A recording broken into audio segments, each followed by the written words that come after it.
Hello students and welcome in today's session. Today we are going to start your chapter number 14 ecosystem. In that we are going to see the various points like ecosystem, its structure and function, the productivity of the ecosystem is what, right? Decomposition, how it takes place and the different steps of the decomposition, energy flow, how the energy flows from one trophic level to the next trophic level, ecological pyramids, various types of ecological pyramids are there that we will study, of number, biomass, right, of energy, ecological succession is there, xeric and hydroid, that we will see, the nutrient cycle is there, we will study the nutrient cycle of nitrogen and phosphorus, and the ecosystem services, what are the different ecosystem services are there which we are getting benefit from it. So all these different points we are studying in this chapter. So let's start our today's chapter, ecosystem. Now see here, ecosystem can be visualized as a functional unit of a nature, right, where living organisms interact among themselves and also with the surrounding physical environment. Means here, any functional unit is there where living and non-living things are there, they will interact among themselves, and such functional unit is known as an ecosystem. Take a look of a picture. See, you can see here, this is a very big forest area and this will be considered as an ecosystem, and even it is given an aquatic ecosystems example of a pond, right? So this, in this pond, whatever the living things as well as non-living things are there, they togetherly form one small ecosystem.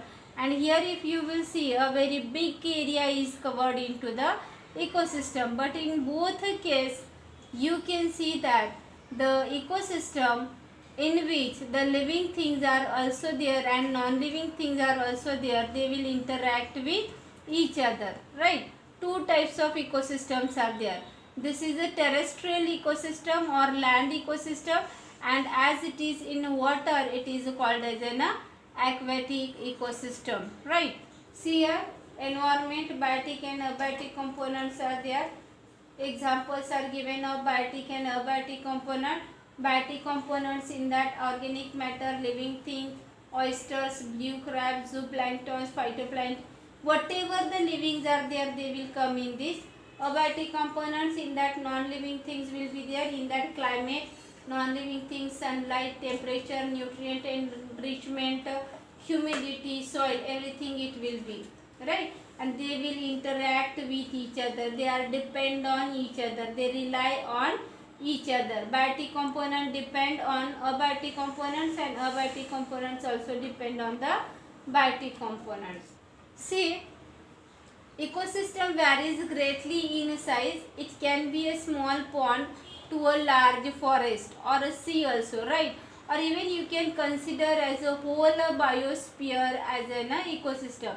So ecosystem may be of very small, very large, right, or medium size, any size. But the thing is that living and non-living components of the ecosystem will interact among themselves, and that ecosystem should have a functional unit of a nature, right? Then there are two categories of the ecosystems. One is the terrestrial and second one is the aquatic. Just now I have shown you the picture. Terrestrial ecosystem is in that examples forest, grassland, desert, right? And in aquatic ecosystem you can take an example of pond, lake, wetland, river, estuaries, right? Where the water is there, in water life is there, and in that you can consider as an any small functional unit of nature as an ecosystem, right? Here one more example is given of aquatic ecosystem, that is the aquarium, right? Along with that crop field is there.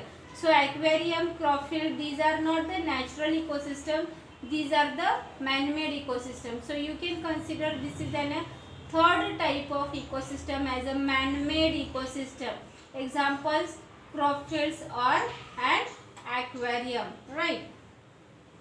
Now say, when we see the structure of an ecosystem, then in that we have to see these words, that is input means what are the productivity of that ecosystem, then in that ecosystem how the energy gets transferred with the help of food chain, web or nutrient cycle.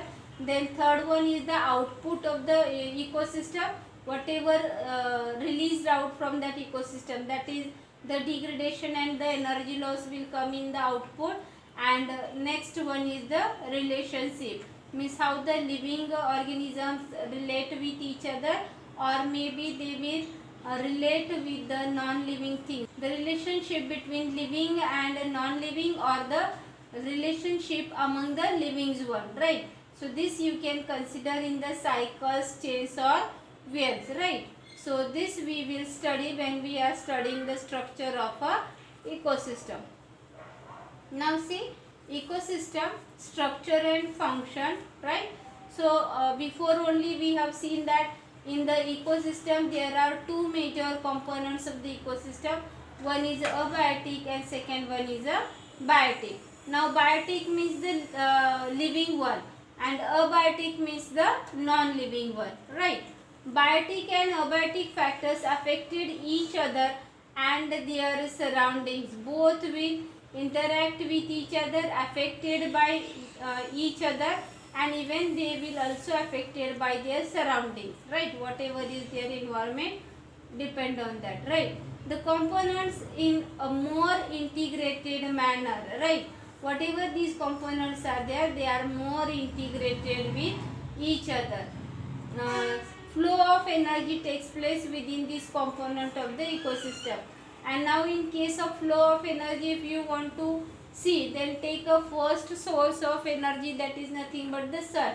From the sun it will goes to the plant, from the plant it will goes to the herbivores, herbivores goes to the carnivores. So in this way energy flow will be there in within the ecosystem, right? Within the components, right? Interaction of biotic and abiotic components results in a physical structure that is characteristics for each type of ecosystem, right?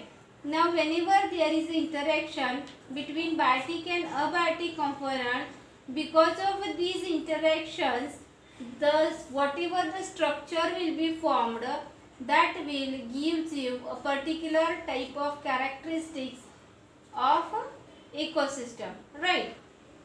Now the next thing is that stratification. What is mean by stratification? See, the vertical distribution of different species occupying different levels is called a stratification. Means whatever the layers are there, these all layers is considered as an strata. Example is given that of a forest, very big trees are there, that trees will occupy the top vertical strata, means at the upper side, right, layer of the forest. Shrubs and the second, the herbs and grasses occupy the bottom layer. Shrubs are there, they will occupy the middle one, and grasses are there, they will occupy the bottom one. You can see this in picture. Yes, here the stratification. Stratification, vertical distribution of the different species occupying the different level in the ecosystem is called as a stratification. Top level, it is the trees, right?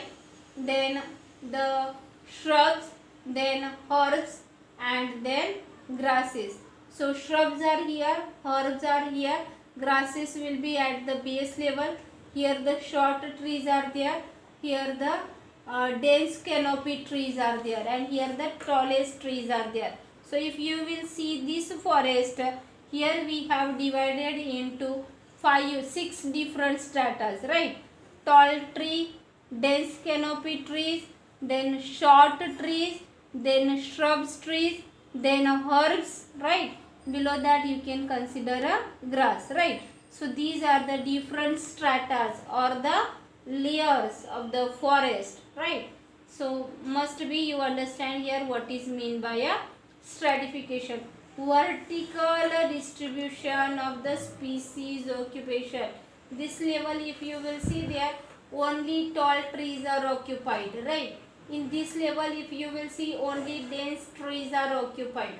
So this is a vertical distribution of a species occupying different levels in the ecosystem.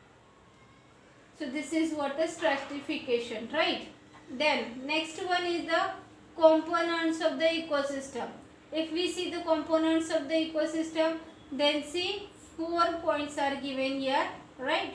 The components of the ecosystems are seen to functions as a unit when you consider the following aspect. One is the productivity, second one is the decomposition, third one energy flow, fourth one nutrient cycle, right? Now to understand these all aspects of the ecosystem, we need to consider one example, right? So here these all aspects are explained very well with the example, that is nothing but a pond. So here pond is an ecosystem is considered and it is explained it very well, right? Now based on this 3 marks question will be asked in the exam, that what is the ecosystem, give its different aspects and explain them with a example. So you can explain the different aspects of the ecosystem with the pond ecosystem, right? Very well it is explained. See here, pond is an example which explains us very well ecosystems all aspects very nicely. It is a self-sustainable unit and a simple example of the ecosystem, right? Here also it explains the very complex interactions among the exist aquatic ecosystem life, right?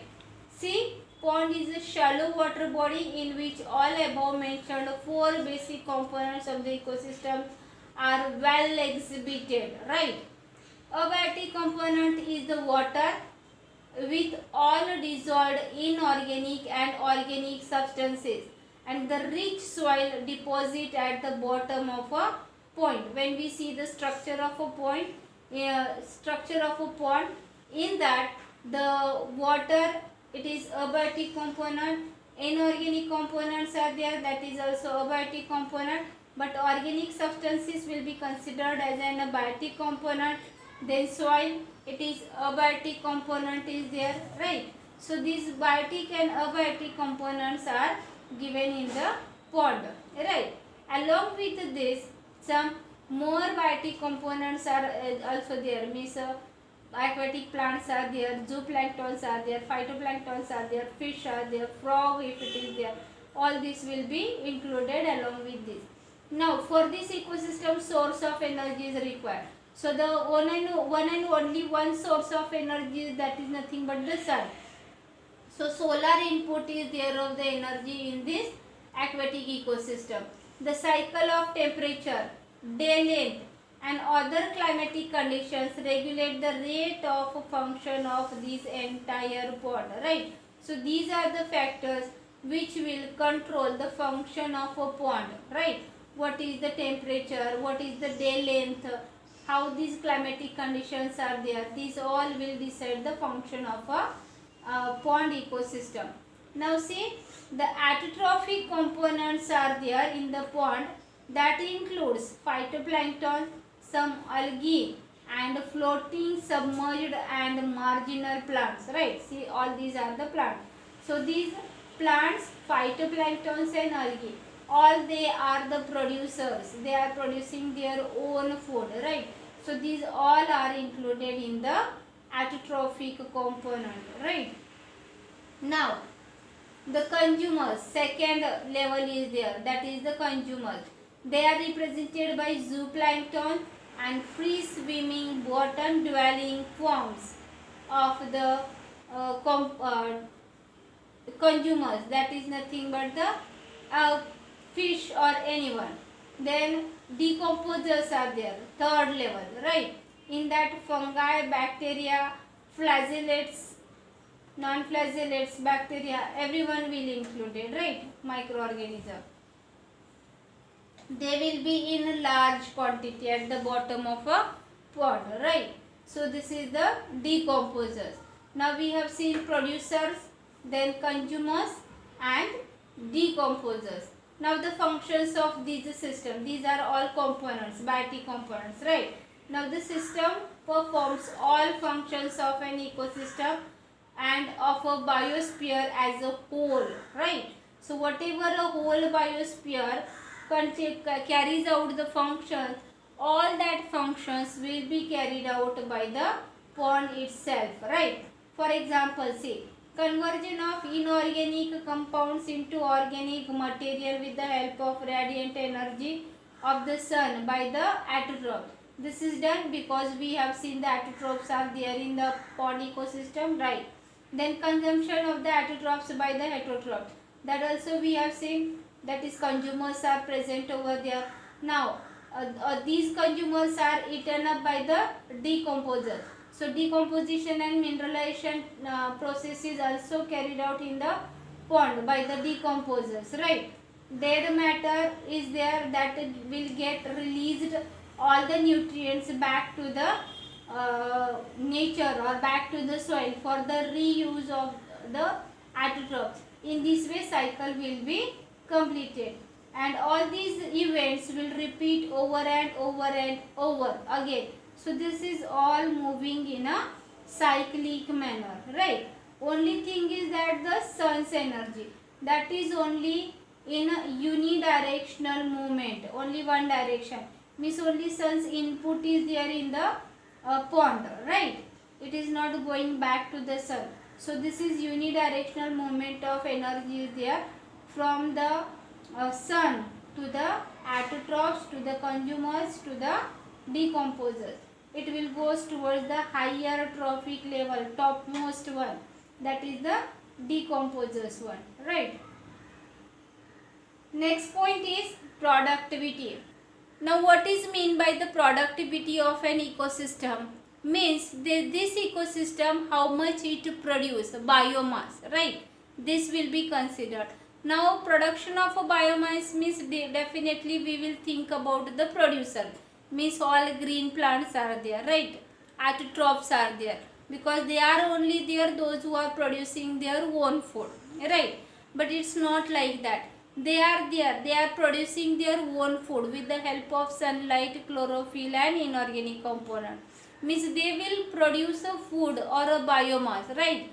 But the other consumers are there, those who are feed on the producers will also take food in their body, digest them, and they also produce some kind of biomass in their body, right? So this is all together it is considered in the productivity. So each and every organism in that ecosystem, how much they produce the biomass, that we will study in this point.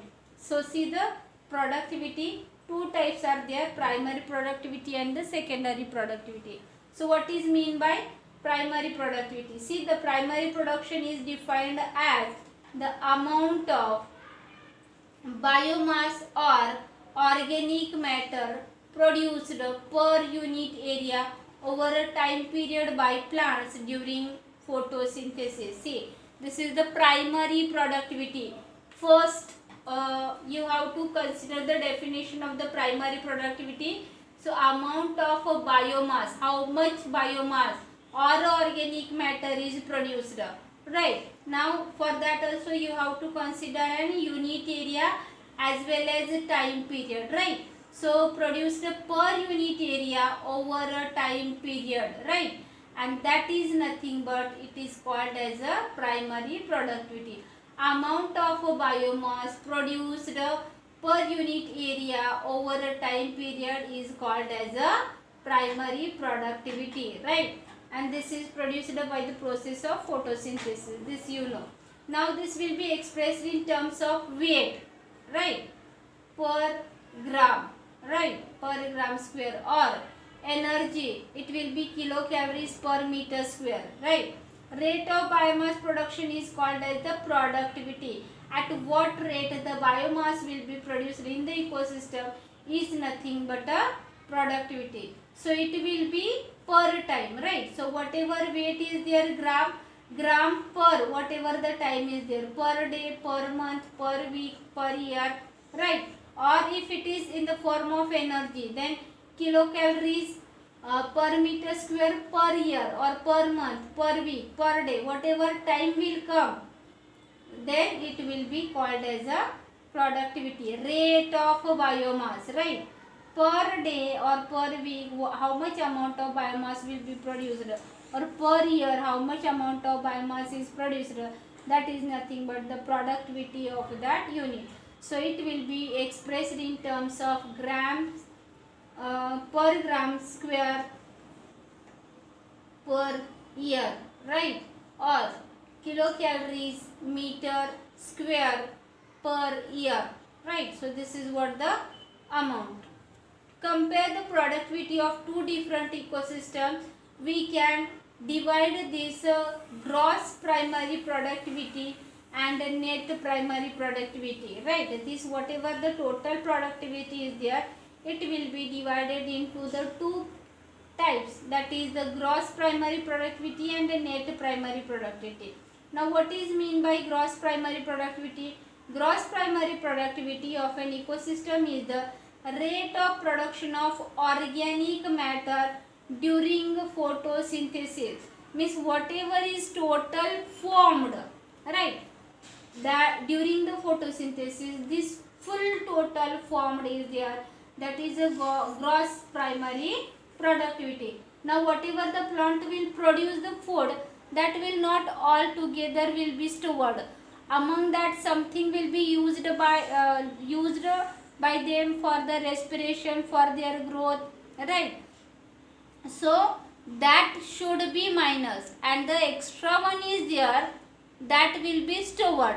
So in gross primary productivity, everything will be considered, whatever the biomass they have produced during the photosynthesis, whatever they are using, that also will be added in this. For the respiration, whatever the energy will be used, that will also be added. So this all together will be considered as the gross primary productivity, right?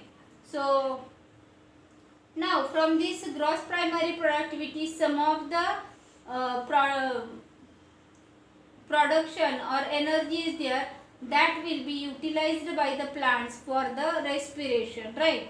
So this will gives you a net primary productivity, means overall net, whatever it is used, that you minus whatever full you have prepared, from that you minus whatever you have utilized for yourself, right?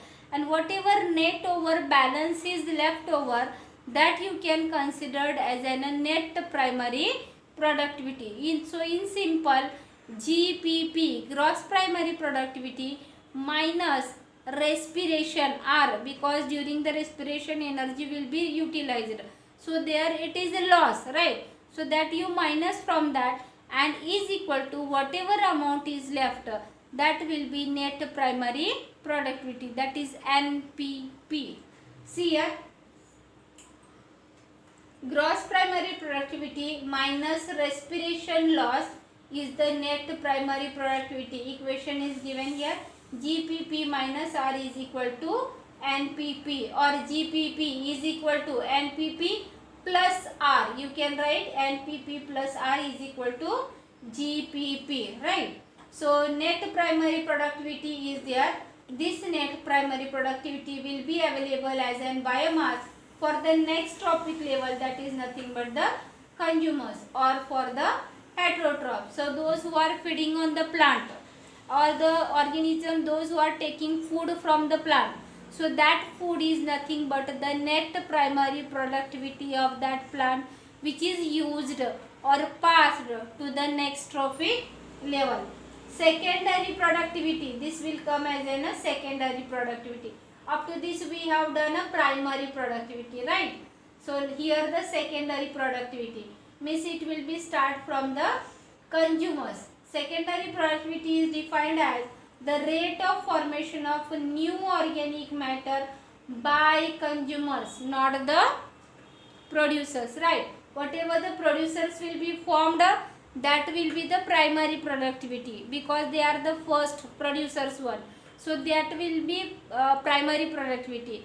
and second time by using the food from the producers, whatever the new substance will be formed, produced, that will come as a secondary productivity. So this is what a definition it is given. The rate of formation of new organic matter by a consumer is nothing but a secondary productivity, right? Now, primary productivity actually depends on different factors. In that, variety of environmental factors are there. In that, availability of nutrients, whatever is there. Then photosynthetic capacity of the plant is there. These all things are there where these plant species are inhabiting that area, right? These all factors determines the primary productivity. If the photosynthetic capacity of the plant is higher, automatically primary productivity will increase. Availability of the nutrient is less, primary productivity will decrease, right? So these factors affects on the primary productivity of the plant species. Now, annual net primary productivity of whole biosphere is there, that is approximately 170 billion tons it is, right? And this amount is given in dry weight of organic matter. Now what is mean by dry weight, right? Whatever the biomass we have seen, right? So when we weight any substance or whatever the produce is there, if it is weighed as it is, then that will be its net weight, right? And dry weight means you have to take only the amount of a biomass in a dry condition, means you have to remove all the water molecules from that, make it dry totally. So whenever that substance will get dry or the product is get dry, automatically weight is reducing a lot, right? Because huge amount of water is present in that. So if it is lost, automatically weight will be reduced. So dry weight is actually perfect measurement for the productivity. So whenever you take or measure any productivity in a dry weight, that will gives you the accurate measurement. So here also it is given for the whole biospheres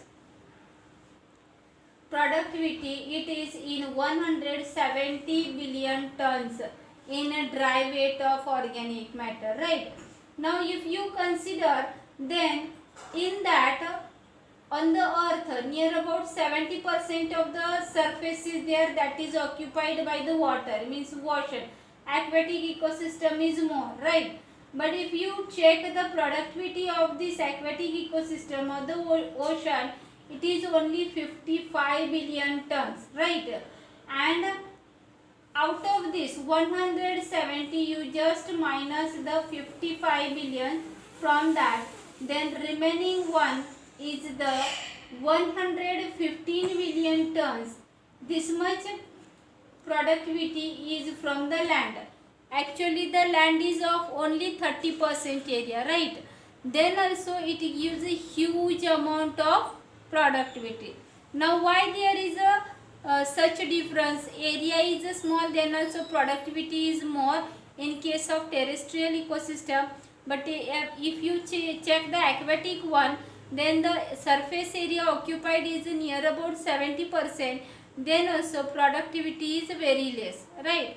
So reason behind that is whatever the primary producers are there, that is very less. In case of ocean, their biomass is less, that's why their productivity will also be less. But if you check on the land, the green plants are there, means primary producers are there, their biomass is a very big amount as compared to the aquatic one.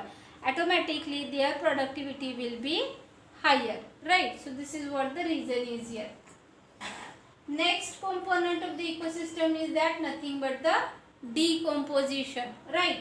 Now in decomposition, you know, the organisms or the material, whenever it is dead, then decomposers are there, they decompose that, break down that into the simpler form and release these nutrients back to the environment, right?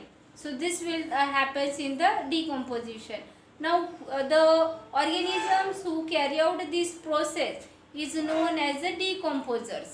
See here, earthworm is considered as an decomposer because why? It decompose the dead organic matter, right? Whatever the organic complex material is there, it will be break down by the earthworm, and that's why earthworm is also called as a farmer's friend. Reason is given, question will be asked as earthworm is referred as the farmer's friend. Justify. So you can write this answer here, because they help in breakdown of complex organic matter as well as in loosening of the soil, right? And because of that, decomposers break down the complex organic matter into the inorganic substances like carbon dioxide, water and nutrients. And the process is called as a decomposition. So this process, decomposition, takes place carried out by the decomposers, right? Now detritus. Now what is mean by detritus? Whatever the dead plants are there, leaves, bark, flower, dead remains are there, fecal matter of animals, right? Then dead remains of the animals, everything which is going to be decomposed, right? The material which is going to be decomposed, that material is called as the detritus, right? Raw material for the decomposition. Now there are important steps in the decomposition process. Which are these? First is fragmentation, second leaching, third catabolism, fourth humification, and fifth mineralization. Right. Now we will see one by one these steps. First, detritivores. Now detritivores means the organism who carry out the decomposition process. Example is given a earthworm. Along with that, bacteria are there, fungi are there, right? They break down the detritus, means the material which is going to be decomposed, into smaller pieces, right? Detritivores break down detritus into smaller particles, right? Break down into small pieces, small particles. Means they cut that into fragments, small fragments. And that's why this process is called as a fragmentation. Cutting the detritus into small pieces is nothing but a fragmentation. This is the first step. Now the second step is leaching, right? Now by the process of leaching, water soluble inorganic nutrients go down into the soil horizon and get precipitated as unavailable salt, right?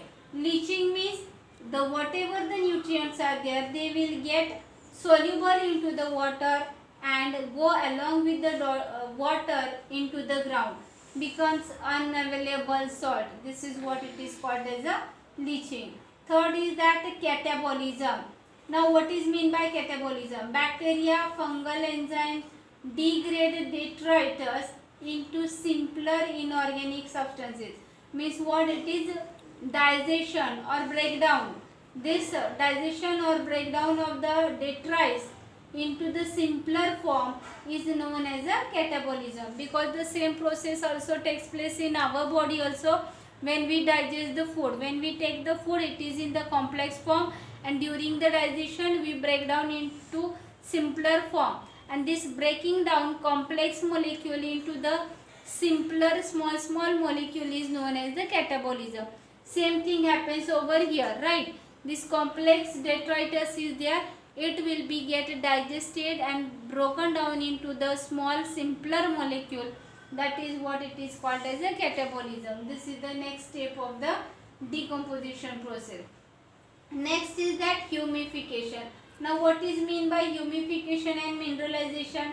Humification and mineralization occurs during decomposition in the soil, right? So whenever the decomposition takes place in the soil, that time this process will be occur.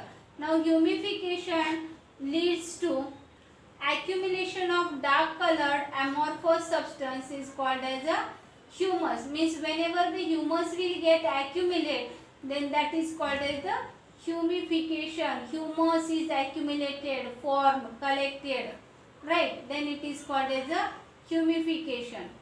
Now here highly resistant to microbial action and undergoes decomposition at an extremely slow rate, right?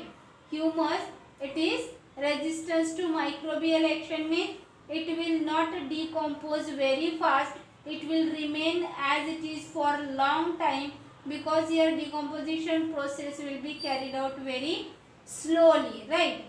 Here this will be colloidal in nature and it will be serve as a reservoir of a nutrient, because most of the nutrients are there that will be present in the humus, right? So that's why it will be act as a reservoir.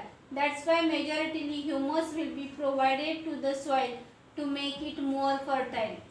Humus is further degraded by some microbes and release the inorganic nutrients occur by the process is known as mineralization. So simple process is that releasing nutrients, inorganic nutrients by the microbes from the humus is a mineralization. Means first humus should be formed and from the humus inorganic nutrient should be released. This is what it is called as a mineralization. So this is the last step of decomposition process, right? So see figure.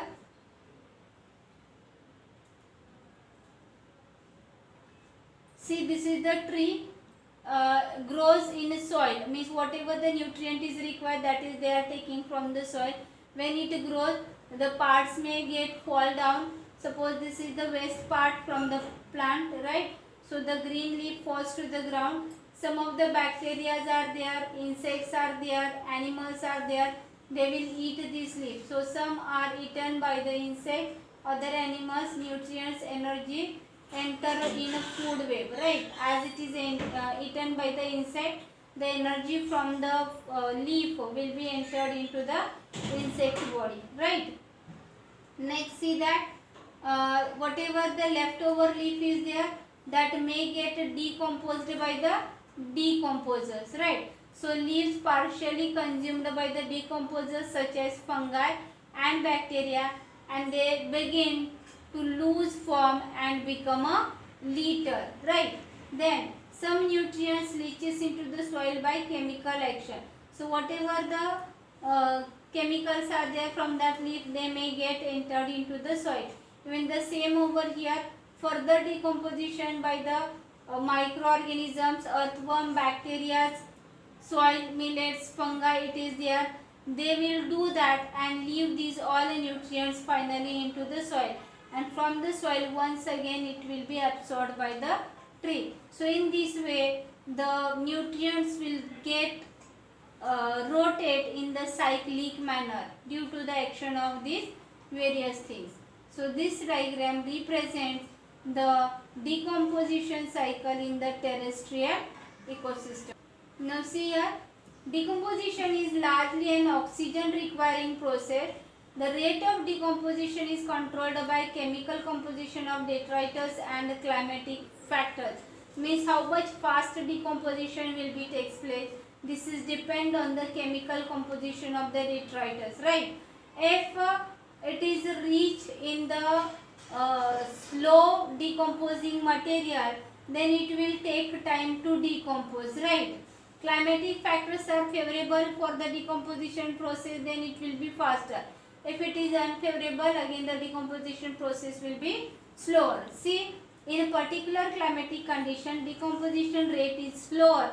If the detritus is rich in lignin and chitin and quicker, the process will be quicker. If the detritus is rich in nitrogen and water soluble substances like sugar, the temperature and the soil moistures are the most important climatic factors that regulates the decomposition. So this is what the factors given which affects on the rate of decomposition process. Now warm moist environment is there, that is favorable for the decomposition process, whereas low temperature and anaerobiosis inhibits, means anaerobic conditions are there, lack of oxygen is there, that inhibits the decomposition process, right? So that will result in the buildup of organic material. So this is what we have seen about the decomposition. Next point is energy flow, that we will see in the next video. So today we have seen about the what is mean by ecosystem, different components of the ecosystem. Now how this small pond will be act as an ecosystem, how the different functions of the biosphere ecosystem can be shown by that one small pond also. And in that two components we have seen abiotic and biotic components, how they are interacting with each other, right? Then in the ecosystem structure we have seen the productivity of the ecosystem and the decomposition of the ecosystem. These are the two important components of the ecosystem we have discussed just now. Based on these questions will be asked in the exam about the GPP and PP. What are it? What is the primary productivity? What is the secondary productivity? 5 marks question will be asked on the decomposition. Its 5 different steps are there. That all the 5 different steps will be asked for 5 marks. So you should know every steps and what happens in that step. So prepare both these points very nicely. Even the question will be asked explain the what is ecosystem and explain with one example, right? So there you can explain pond as an ecosystem. This question will be asked for 5 marks or for 3 marks also. So prepare this point for 3 or 5 marks also, right? If you don't have any doubt for this point, just complete your notes. If you have doubt, write in comments, and if no doubt is there, complete your notes, complete your work and like the video. All the best.